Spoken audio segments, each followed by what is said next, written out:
Jobs തൊഴിലുകൾ. ഇദ്ദേഹം ഒരു ബ്രാസിയർ ആണ്. ചെമ്പ് പാത്രങ്ങൾ ഉണ്ടാക്കലാണ് ഇദ്ദേഹത്തിന്റെ ജോലി. ഇവർ ഒരു പൂക്കാരിയാണ്. ഇവർ പൂക്കൾ വിൽക്കുന്നു.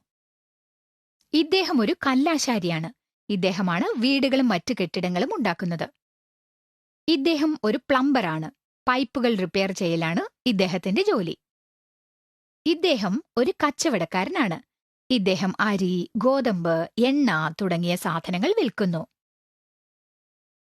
ഇദ്ദേഹം ഒരു ബാർബറാണ്. മുടി വെട്ടി ഒതുക്കലാണ് ഇദ്ദേഹത്തിന്റെ ജോലി.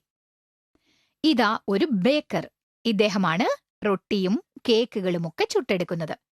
ഇതാണ് ഇലക്ട്രീഷ്യൻ. കെട്ടിടങ്ങളിലുള്ള വയറിംഗ് സംബന്ധിച്ചതാണ് ഇദ്ദേഹത്തിന്റെ തൊഴിൽ.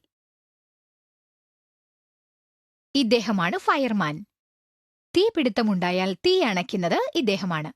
ഇദ്ദേഹം ഒരു ആശാരിയാണ്. മരം കൊണ്ട് കസേര, മേശ തുടങ്ങിയവ നിർമ്മിക്കുന്നു. ഇദ്ദേഹം ഒരു കണ്ടക്ടറാണ്. ബസ് യാത്രക്കാരിൽ നിന്നും ചാർജ് ഈടാക്കി ടിക്കറ്റ് കൊടുക്കുന്നു. ഇദ്ദേഹം ഒരു പച്ചക്കറി കച്ചവടക്കാരനാണ്. ഇദ്ദേഹം പച്ചക്കറികളും പഴവർഗ്ഗങ്ങളും വിൽപ്പന ചെയ്യുന്നു. ഇദ്ദേഹം ഒരു സെയിൽസ്മാനാണ്. ഇദ്ദേഹം ഡ്രൈവറാണ്. ബസ് ഓടിക്കുന്നത് ഡ്രൈവറാണ്. ഇദ്ദേഹം പാൽക്കാരനാണ്. പശുവിനെ കറന്ന് പാൽ വിൽപ്പന ചെയ്യുന്നു. ഇദ്ദേഹം ഒരു ഫോട്ടോഗ്രാഫറാണ്. ഫോട്ടോ എടുക്കലാണ് പണി. ഇദ്ദേഹം ഒരു നിയമജ്ഞനാണ്. കക്ഷികൾക്ക് വേണ്ടി കോടതിയിൽ കേസ് വാദിക്കുന്നു. ഇദ്ദേഹമാണ് ജഡ്ജി, ന്യായാധിപൻ. കേസുകളിൽ വിധി പറയുന്നത് ന്യായാധിപനാണ്. ഇദ്ദേഹം ഒരു എഴുത്തുകാരനാണ്. ഇദ്ദേഹം പുസ്തകങ്ങൾ എഴുതുന്നു. ഇദ്ദേഹം ഒരു ബഹിരാകാശ സഞ്ചാരിയാണ്. ശൂന്യാകാശത്ത് ചെന്ന് വിവരങ്ങൾ ശേഖരിക്കുന്നയാൾ. ഇദ്ദേഹം ഒരു തയ്യൽക്കാരനാണ്. ഷർട്ടും പാന്റും പോലെയുള്ള വസ്ത്രങ്ങൾ തുന്നുന്ന ജോലി ചെയ്യുന്നു. ഇദ്ദേഹം ഒരു മുങ്ങൽ വിദഗ്ധനാണ്. കടലിനടിയിൽ ചെല്ലുന്ന മുങ്ങൽ വിദഗ്ധൻ. ഇദ്ദേഹം ഒരു കാവൽക്കാരനാണ്. വീടിന് കാവൽ നിൽക്കുന്നു. ഇദ്ദേഹം ഒരു തൂപ്പുകാരനാണ്. കുപ്പയെല്ലാം തൂത്തുവാരി നഗരത്തെ സുന്ദരമായി സൂക്ഷിക്കുന്നത് തൂപ്പുകാരാണ്. ഇദ്ദേഹം ഒരു അലക്കുകാരനാണ്. ഇദ്ദേഹം മുഷിഞ്ഞ വസ്ത്രങ്ങൾ കഴുകി വൃത്തിയാക്കുന്നു. ഇദ്ദേഹം ശില്പിയാണ്. കരിങ്കല്ലിൽ പ്രതിമയുണ്ടാക്കിക്കൊണ്ടിരിക്കുന്നു. ഇദ്ദേഹം ഒരു ശാസ്ത്രജ്ഞനാണ്.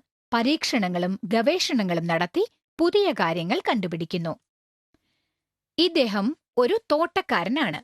ഇദ്ദേഹമാണ് തോട്ടത്തിലെ ചെടികളെ നോക്കി സംരക്ഷിക്കുന്നത്. ഇദ്ദേഹം ഒരു ഭടനാണ്. ഇദ്ദേഹം നമ്മുടെ നാടിനു വേണ്ടി പോരാടുന്നു. ഇദ്ദേഹം മാജിക്കുകാരനാണ്. മായാജാലവിദ്യകൾ കാണിച്ച് നമ്മളെല്ലാം രസിപ്പിക്കുന്നയാൾ.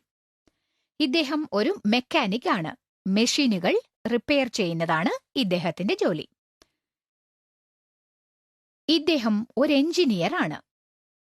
മെഷീനുകൾ ശരിയായി പ്രവർത്തിക്കുന്നുണ്ടോ എന്ന് പരിശോധിക്കുന്നു. ഇദ്ദേഹമാണ് തപാൽക്കാരൻ. ഇദ്ദേഹമാണ് നമുക്ക് കത്തുകൾ കൊണ്ടുവന്ന് തരുന്നത്. ഇദ്ദേഹം ഒരു സ്വർണ്ണപ്പണിക്കാരനാണ്. ഇദ്ദേഹമാണ് ആഭരണങ്ങൾ ഉണ്ടാക്കുന്നത്. ഇദ്ദേഹം ഒരു മലകയറ്റക്കാരനാണ്. ഇദ്ദേഹം മലയുടെ മുകളിലേക്ക് കയറുന്നു. ഇദ്ദേഹം ഒരു പോലീസുകാരനാണ്. പോലീസുകാരനാണ് കള്ളനെ പിടിക്കുന്നത്. ഇദ്ദേഹം ഒരു TTE ആണ്. തീവണ്ടിയിലെ യാത്രാ ടിക്കറ്റ് പരിശോധിക്കുന്നയാൾ. ഇദ്ദേഹം ഒരു കൃഷിക്കാരനാണ്. കഠിനാധ്വാനം ചെയ്ത് കൃഷി ചെയ്യുന്നയാൾ. നമ്മൾ കഴിക്കുന്ന ഭക്ഷ്യസാധനങ്ങളും പച്ചക്കറികളുമൊക്കെ ഇദ്ദേഹമാണ് ഉണ്ടാക്കുന്നത്. ഇദ്ദേഹം ഒരു സംഗീതജ്ഞനാണ്. സംഗീതോപകരണങ്ങൾ ഉപയോഗിക്കുന്നതിൽ പരിശീലനം ലഭിച്ചയാൾ. ഇദ്ദേഹം ഒരു കുശവനാണ്. കളിമണ്ണ് ഉപയോഗിച്ച് മൺപാത്രങ്ങൾ ഉണ്ടാക്കുന്നു. ഇദ്ദേഹം ഒരറവുകാരനാണ്. ഇദ്ദേഹം ഇറച്ചി വിൽപ്പന ചെയ്യുന്നു. ഇദ്ദേഹം ഒരു ചെരുപ്പുകുത്തിയാണ്.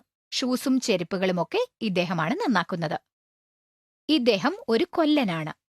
ഇദ്ദേഹമാണ് ഇരുമ്പായുധങ്ങളൊക്കെ ഉണ്ടാക്കുന്നത്.